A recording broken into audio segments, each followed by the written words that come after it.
Welcome to episode number 29 of Sales Team Rescue.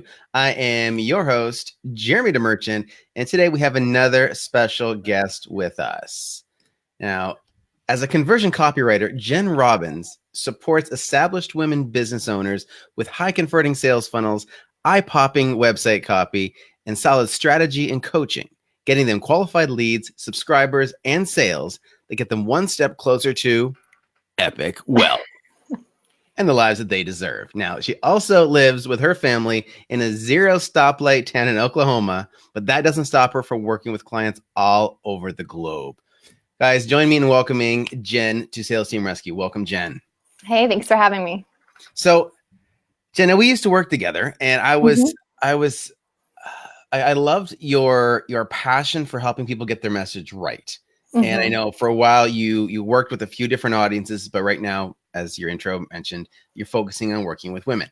And with this show, we want to focus on how do we bring your skills, your superpowers into working with the sales team. And so I want to really dig into that magical C word, which is conversion, and the role that copy plays. Right.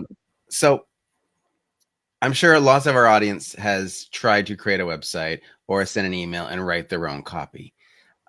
Tell me what got you into this space of being able to influence people with words?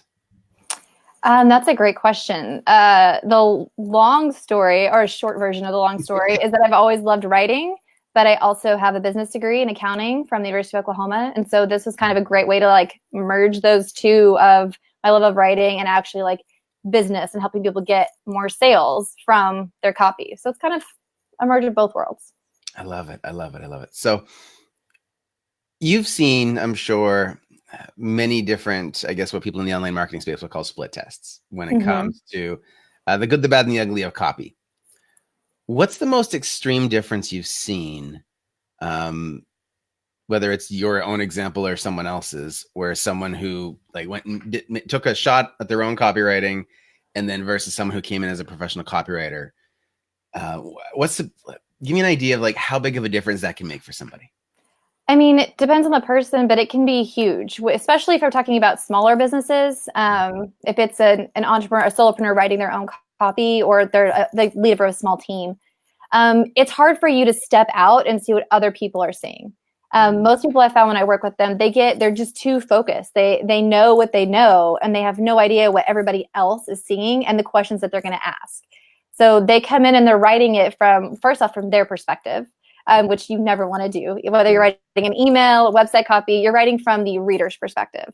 So that's a mistake that people typically make. But another one is, like I said, they're writing something that that they assume that everybody else knows.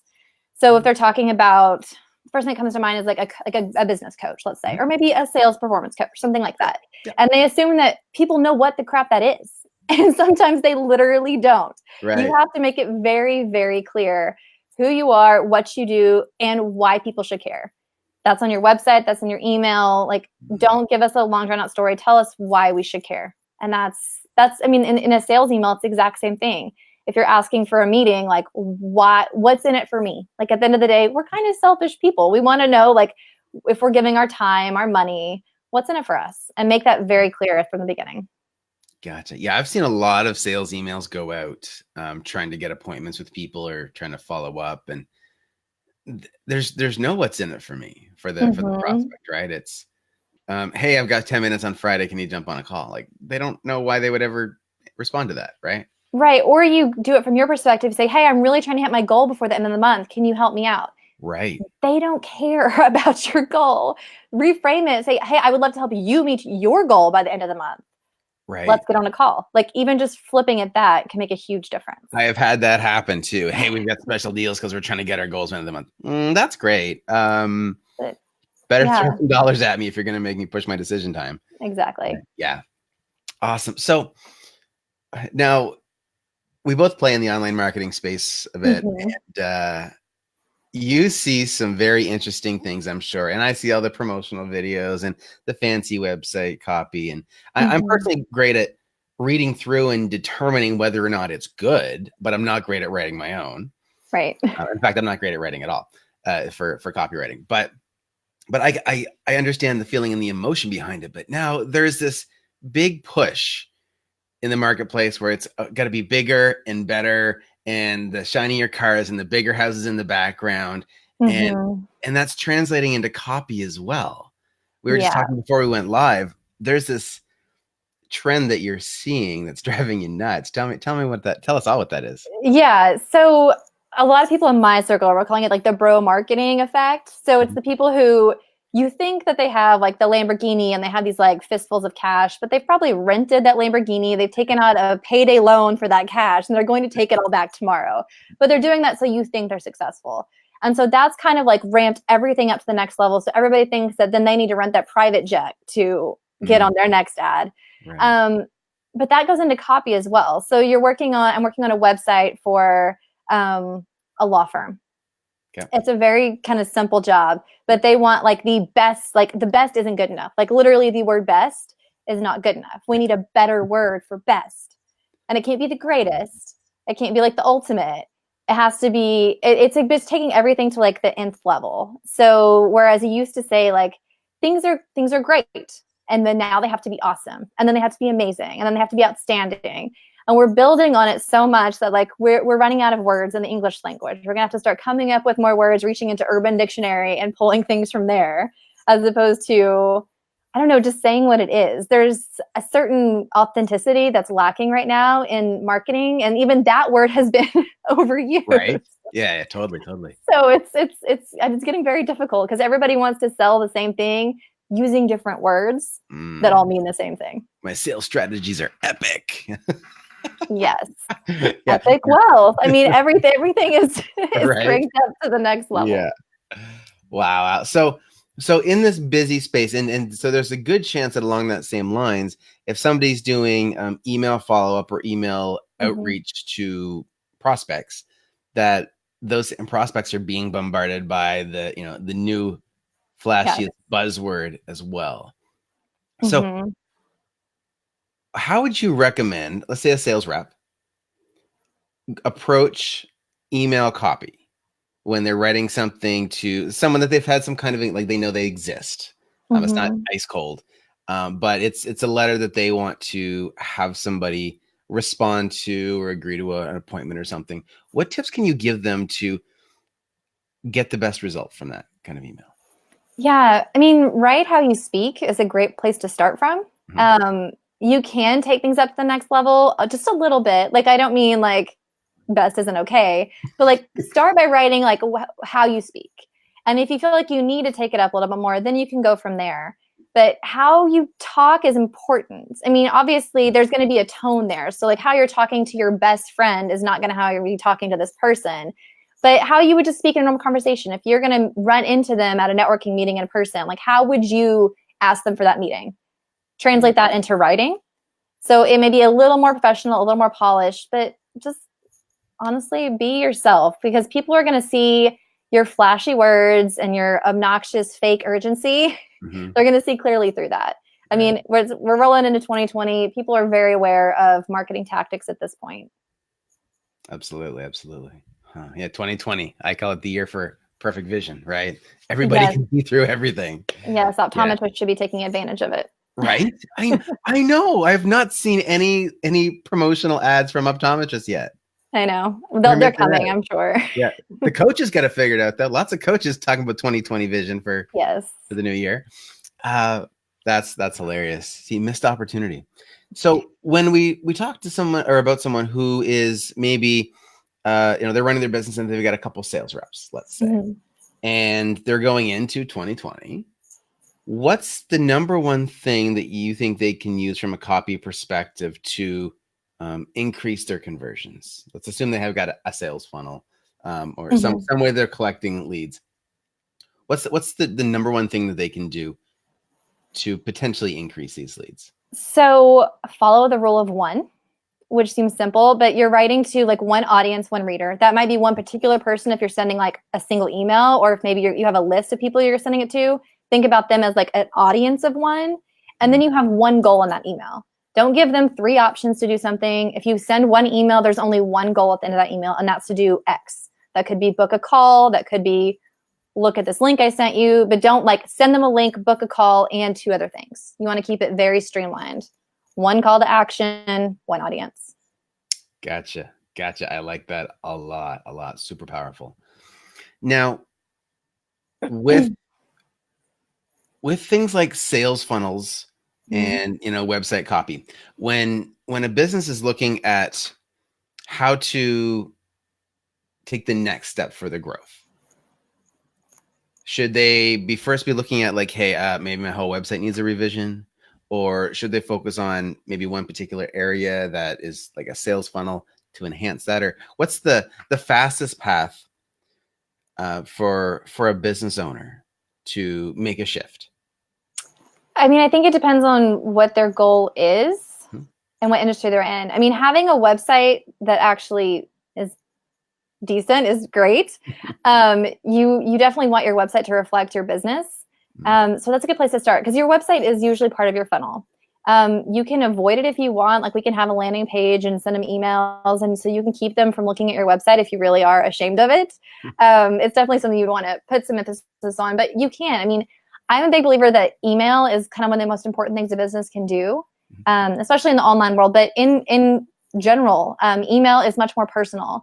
If you're out there and you're spending money on Facebook ads, that's fine, but take a look at your analytics and see how many people are really seeing them, and then look at your email list if you're using it, and what are your open rates, because they're probably going to be double what people are seeing on Facebook. And social media, I've been on Facebook since 2004, so it's getting played out for a lot of people. And email, yes, we're probably tired of email, but you're still reading it. There's a recent stat, like 98% of people check their email on a daily basis in the US. I'm sure that's similar in Canada and any place really that uses email. Like, we're still checking it. We're still looking at it. You have to be a little more strategic than you used to. You can't just like send a like newsletter with like the little blocks and give us that information. But email, I think, is definitely, I don't know about making a comeback, but it's still going to be like your primary source moving into 2020. Gotcha. So if somebody's had this, and I'm sure there's at least one person watching live now or listening saying, I've been meaning to fix the copy on my website. Do they need to go out and just hire a copywriter to revamp it all? Or is there some way that they can have somebody like you just take a look at it and give them some tips on tweaking it? Yeah, you can definitely do that. Thank you. So we're recording this right now the 2 days before Black Friday.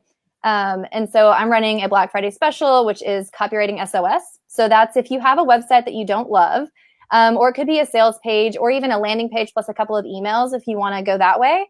There's basically 3 options, and you can go to copywritingsos.com, buy your SOS, and then you'll fill out a form, and I'll send you a 10 to 20 minute video review, kind of letting you know, like, so if it's a website, let's say I'd look at the home page and 4 other pages, usually like a services page or an about page, and kind of tell you, okay, like these are the 3 problems on your homepage. Like, here's how you fix that.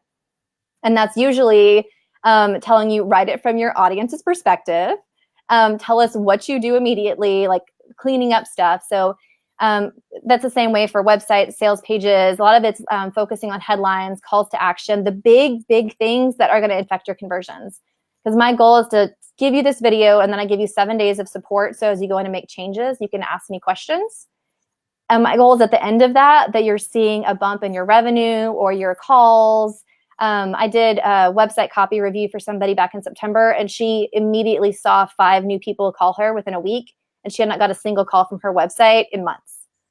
Wow. So those small tweaks can make a big impact. Another woman did a launch, and she'd run the launch twice, and she's like, okay, well, I'm going to hire you to do the sales page review. Just kind of let me know what you think. She saw a 55% increase in revenue when she launched it after that. So these can be really powerful, and it gives you a chance to see, okay, this is what we need to fix. So you can make those changes now and then kind of put it in the back of your mind so that when you're ready to hire somebody, you know, like what important points you need to fix. And you can hire me to do that, or you can save that and hire somebody maybe locally or send it in-house. But this gives you a chance to like see where to get started. Awesome. So guys, go to copywritingsos.com to get your own SOS session. And yeah, if you happen to do it in the next 2 days, which you should, because there's a little bit better pricing on there, jump on. For those of you watching the recording, the replay, or listening on the podcast, you can still go to copywritingsos.com and get an amazing offer an amazing value for a great price. But Black Friday is Black Friday. So Yeah, it's Black Friday. The deal is until December 2nd, and then it'll go back up. So yeah, so you have a few days, but if you're listening to it later, it'll still be there. Just be a little more. Still absolutely worth it though if you're getting a 55% increase in revenue. I love it. Yeah, absolutely. Phenomenal. So I want to jump into what I think is the most entertaining part of the show, but I'm a little biased. It's the lightning round. Okay. So this is where I'm going to hit you with 4 questions that I hit everybody with. It's going to tell us a little more about Jenn Robbins beyond the business. Okay. So Jenn, as we know, coffee is for closers. Mm-hmm. What is your preferred kind of coffee or comparable drink? I just like a plain latte.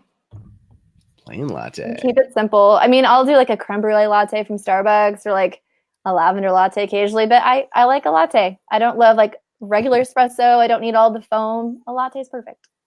Nice. Yeah. Next question. What is the number 1 book or movie you would recommend to people looking to improve their sales conversions? Book or movie? That's a good question. And I can't remember off the the first thing that comes into my head is not a book or movie. It's Copy Hackers, which is a website, which is kind of a cheat, but they're based in Canada. It's Joanna Weeb, and she's like the queen of conversion copywriting. And she has something called Tutorial Tuesdays. They are free Tuesday morning videos. She brings in experts from everywhere, and it is the perfect place to go. I mean, you can watch a movie, you can read books, but this is free. It's like bite-sized information. And then she has full courses. I mean, it's incredible. And this is not affiliated in any way. She's just super great to learn from. So definitely Copy Hackers is a great place to go learn about conversion copywriting. Awesome. Okay. Now, side note, see, Jenn just drove you somewhere that is outside of her own business and has no association because she wants you to improve your copy. So awesome. Thank you for that. Yeah. It's one more reason why you guys should be going to copywritingsos.com and grabbing her. Thank you. Next question. Who's someone that you've considered to be a mentor in your life? Sage Polaris is another copywriter. She is formerly known as Sarah Greer. She actually changed her name this year, which is cool. There's actually 2 different copywriters that have done that. And I think it's kind of powerful to like embrace that. And I mean, I did a little bit when we started working together. I was going by Jennifer, and now I'm going by Jenn Robbins. Right. So there's a little bit of that, but Sage has taught me a lot more about copywriting, kind of about how systems and strategies can save you time when you're working as a solopreneur. She's got 2 kids. She's living in California, and she's just kind of been a great mentor to help me grow my copywriting business. Awesome. All right. And final question. Oh, and we'll see if I can not be frozen on the screen here. All right. Final question. What is the strangest thing that you do in your daily routine to stay on your game? I take a bath every night.